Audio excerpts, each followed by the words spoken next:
నమస్తే. నేను మీ అశ్విని కుమార్. బెంగాల్లో ఈసారి ఎన్నికలు బీజేపీని గెలిపించాలి అంటాం కన్నా టీఎంసీని ఎట్టి పరిస్థితుల్లో ఓడించాలి అన్న కసి అయితే ఓటర్స్లో కనబడుతోంది గ్రౌండ్ లెవెల్ నుంచి కూడా. బెంగాల్లో సహజంగా ఎప్పుడు హిస్టరీ చూస్తే మనం ఎవరిని ఎన్నుకోవాలి అనుకుంటాం కన్నా కూడా ఓడించాలి అని ఓటర్స్ అనుకున్నప్పుడు బెంగాల్లో అది ఎక్కువ శాతం పోలవుతూ ఉంటుంది.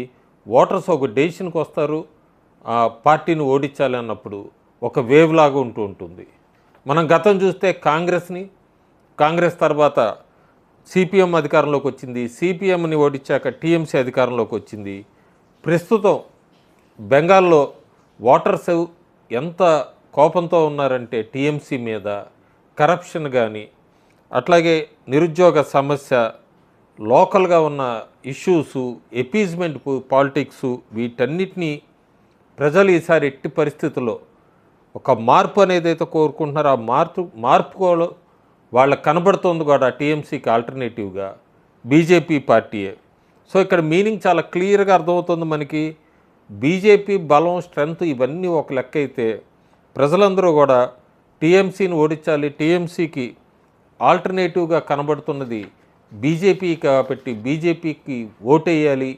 చాలా నియోజకవర్గాల్లో కమ్యూనిస్టు పార్టీకి సంబంధించిన, కాంగ్రెస్ పార్టీకి సంబంధించిన ఓటర్స్ ఈసారి ఎట్టి పరిస్థితుల్లో ఆల్టర్నేట్ టీఎంసీకి బీజేపీ వైపు మొగ్గు చూపుతున్నారు.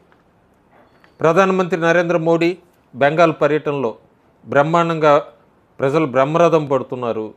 ఎప్పుడూ కూడా చాలా వరకు విశ్లేషకులందరూ ఒక ప్రధానమంత్రికి వెస్ట్ బెంగాల్లో ఇంత రెస్పాన్స్ రావటం ఎప్పుడు ఈ ఎలక్షన్ క్యాంపెయిన్లో చూడలేదని చెప్తున్నారు. మోడీ కూడా ప్రజలను ఉద్దేశించి మాట్లాడేటప్పుడు ఆ ఫియర్ అనేది ఒక హవా లాంటిది క్రియేట్ చేస్తున్నాడు ఆయన బీజేపీకి.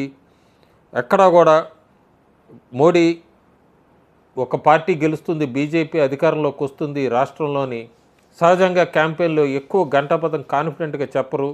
బెంగాల్ ఎన్నికల్లో ఆ మొక్క ఉపయోగించారు, రాబోయేది బీజేపీ ప్రభుత్వమే అని. ఇది ఓటర్స్కి చాలా వరకు ధైర్యం ఇవ్వటానికి అన్న స్టేట్మెంట్. ఎందుకంటే టీఎంసీ మీద రెండు విషయాల్లో ప్రజలకి, ఓటర్స్కి అక్కడ బెంగాల్లో భయం ఉంది. ఒకటి టీఎంసీ ఈ బూత్ క్యాప్చరింగు, రెండు ఎన్నికలయ్యాక వాళ్ళ మీద పోస్ట్ పోల్ వైలెన్సు ఇవన్నీ కూడా చూశారు. అట్లాగే బీజేపీకి సంబంధించిన కేంద్ర పథకాలని లేదా రాష్ట్ర పథకాలని బీజేపీకి ఎవరైతే ఓటేశారో వాళ్ళందరినీ కూడా ఆ లిస్టులోంచి తీసేసింది 2021లో గెలిచాక. సో ఇలాంటివన్నీ జరగవు, బీజేపీ ఖచ్చితంగా అధికారంలోకి వస్తుంది, మీరు వచ్చి ఓటేయండి అన్న ఒక కాన్ఫిడెన్స్ లెవెల్ ప్రధానమంత్రి మోడీ అక్కడ ఓటర్స్కి అందిస్తున్నారు. చాలా వరకు మనం గత 15-20 రోజులుగా ఒక రాంగ్ ప్రిడిక్షన్ అయితే చాలా క్లియర్గా వెళ్తోంది. బెంగాల్లో ముస్లిం ఓట్సే వీళ్ళందరూ కన్సాలిడేట్ అయిపోయారు. ముస్లిం ఓట్ బ్యాంకు డిసైడ్ చేస్తుంది ఎవరు గెలవాలి ఏంటి అనేది. ఒక రాంగ్ పర్సెప్షన్ అయితే ప్రజల్లోకి, మిగతా రాష్ట్రాల్లో వాళ్ళకి బాగా వెళ్ళిపోయింది. దీని మీద స్వరాజ్ మ్యాగజైన్లో చాలా మంచి ఆర్టికల్ వచ్చింది, వీక్షకుల కోసం అది షేర్ చేస్తున్నాం. అదేంటంటే 294 అసెంబ్లీ స్థానాల్లో దాదాపు 80 నుంచి 120 స్థానాలని మైనారిటీ వర్గమే నిర్ణయిస్తుంది అంటూ మినిమం టీఎంసీకి 100 నుంచి నెంబర్ అంటూ కూడా మొదలుపెట్టడం. చాలా వరకు సర్వేస్లో ఈ నెంబర్ని చూస్తున్నాం మనం. కానీ డేటా ఏం చెప్తుందో ఒకసారి మనం డెప్త్లోకి వెళ్తే కనుక బెంగాల్ జనాభాలో ముస్లింలు కేవలం 27% మాత్రమే ఉన్నారు. 23 జిల్లాల్లో కాదు, మెజారిటీ చూసుకుంటే వాళ్ళు డిసైడింగ్ ఫ్యాక్టర్ 3 జిల్లాల్లో. ఆ ఉత్తర జిల్లాలు కాకుండా కొన్ని జిల్లాల్లో ఎక్కువ సంఖ్యలో ముస్లిమ్స్ ఉన్నారు, కానీ వాళ్ళంతా సెగ్రిగేట్ అయ్యలేరు, డిస్పర్స్గా అక్కడక్కడ చెల్లాచెదురుగా ఉన్నారు. చాలా చోట్ల ఎన్నికల్లో గెలిచేది ఎవరో నిర్ణయించడానికి వాళ్ళ ఒక్క నిర్ణయమే సరిపోదు, వాళ్ళ ఒక్క ఓటు బ్యాంకే సరిపోదు. ఎందుకంటే మన వ్యవస్థలో ఎక్కువ ఓట్లు వచ్చిన వారే ఒక్కరే గెలుస్తారు. దాదాపు ముస్లింలు 80 సీట్లు నిర్ణయిస్తారని ఎందుకంటారంటే జిల్లాల్లో ముస్లిం జనాభా 20% కంటే ఎక్కువ ఉంటే ఆ జిల్లాలోని అన్ని సీట్లని లెక్కలోకి వేసుకుంటారు. కానీ అది తప్పు. ఎందుకంటే ఒక్కో నియోజకవర్గాల్లో ఫలితాన్ని మార్చేంత ముస్లింలు ఉన్నారా లేదా అనేది చూడరు ఎవరు కూడా. నిజానికి ఒక్క సీట్లో ఫలితాన్ని ముస్లింలు ఒంటరిగా మార్చాలంటే వాళ్ళు ఆ నియోజకవర్గంలో కనీసం 38 నుంచి 40% వరకు ఉండాలి. ముస్లిం ఓటు నిజంగానే ఫలితాన్ని నిర్ణయించే సీట్లు జిల్లాల వారీగా ఎలా ఉన్నాయంటే ముర్షిదాబాద్ 22 సీట్లలో 20, మాల్దా 12 సీట్లలో 8, ఉత్తర దినాజ్పూర్ 9 సీట్లలో 5, ఉత్తర 24 పార్గనాల్లో 33 సీట్లలో 5 నుండి 7, దక్షిణ 24 పార్గనాస్లో 31 సీట్లలో 4 నుండి 6. సో మొత్తం ఈ 7 కీలక జిల్లాలని కలిపితే 294 అసెంబ్లీ స్థానాల్లో ముస్లిం ఓటు నిజంగా నిర్ణయించేది దాదాపు 47 నుంచి 54 సీట్లు మాత్రమే, 100 నుంచి 120 కాదు. ఆ 47 నుండి ఈ 54 సీట్లలో కూడా చాలా ఈ ముస్లిం ఓట్స్ వృధా అవుతున్నాయి. టీఎంసీ బగబంగోల్లో చూసుకుంటే 1,60,000 ఓట్ల తేడాతో, సుజాపూర్లో చూసుకుంటే 1,30,000 ఓట్ల తేడాతో గెలిచింది.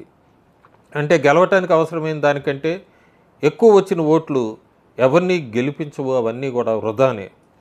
అంతేకాకుండా రాష్ట్ర వ్యాప్తంగా టీఎంసీకి వచ్చిన 13 అత్యంత తక్కువ తేడా గెలుపులు, అంటే 3,000 ఓట్ల కంటే తక్కువ మెజారిటీతో గెలిచిన సీట్లు ముస్లింలు మెజారిటీ లేని సీట్లే. అంటే హిందూస్ కూడా టీఎంసీకి ఓటు వేశారు గత ఎన్నికల్లో.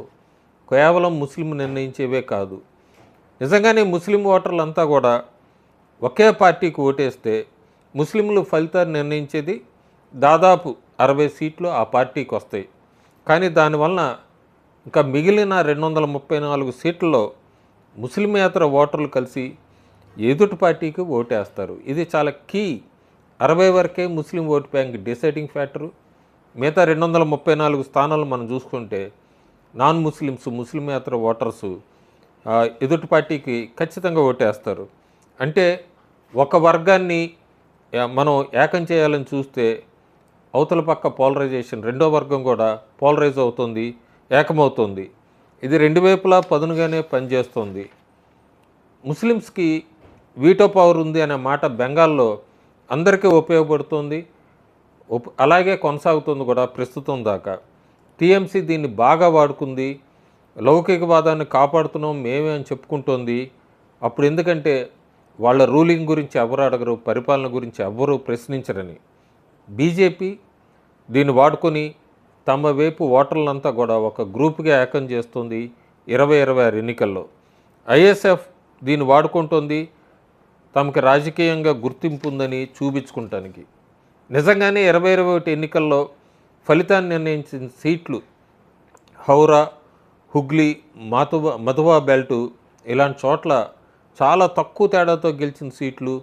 అక్కడ ముస్లిం ఓటర్స్ కూడా తక్కువ. హిందూస్ ఈ డిసైడింగ్ నియోజకవర్గాల హౌరా, హుగ్లీ, మధువాలో గత ఎన్నికల్లో టీఎంసీకి ఓటేశారు.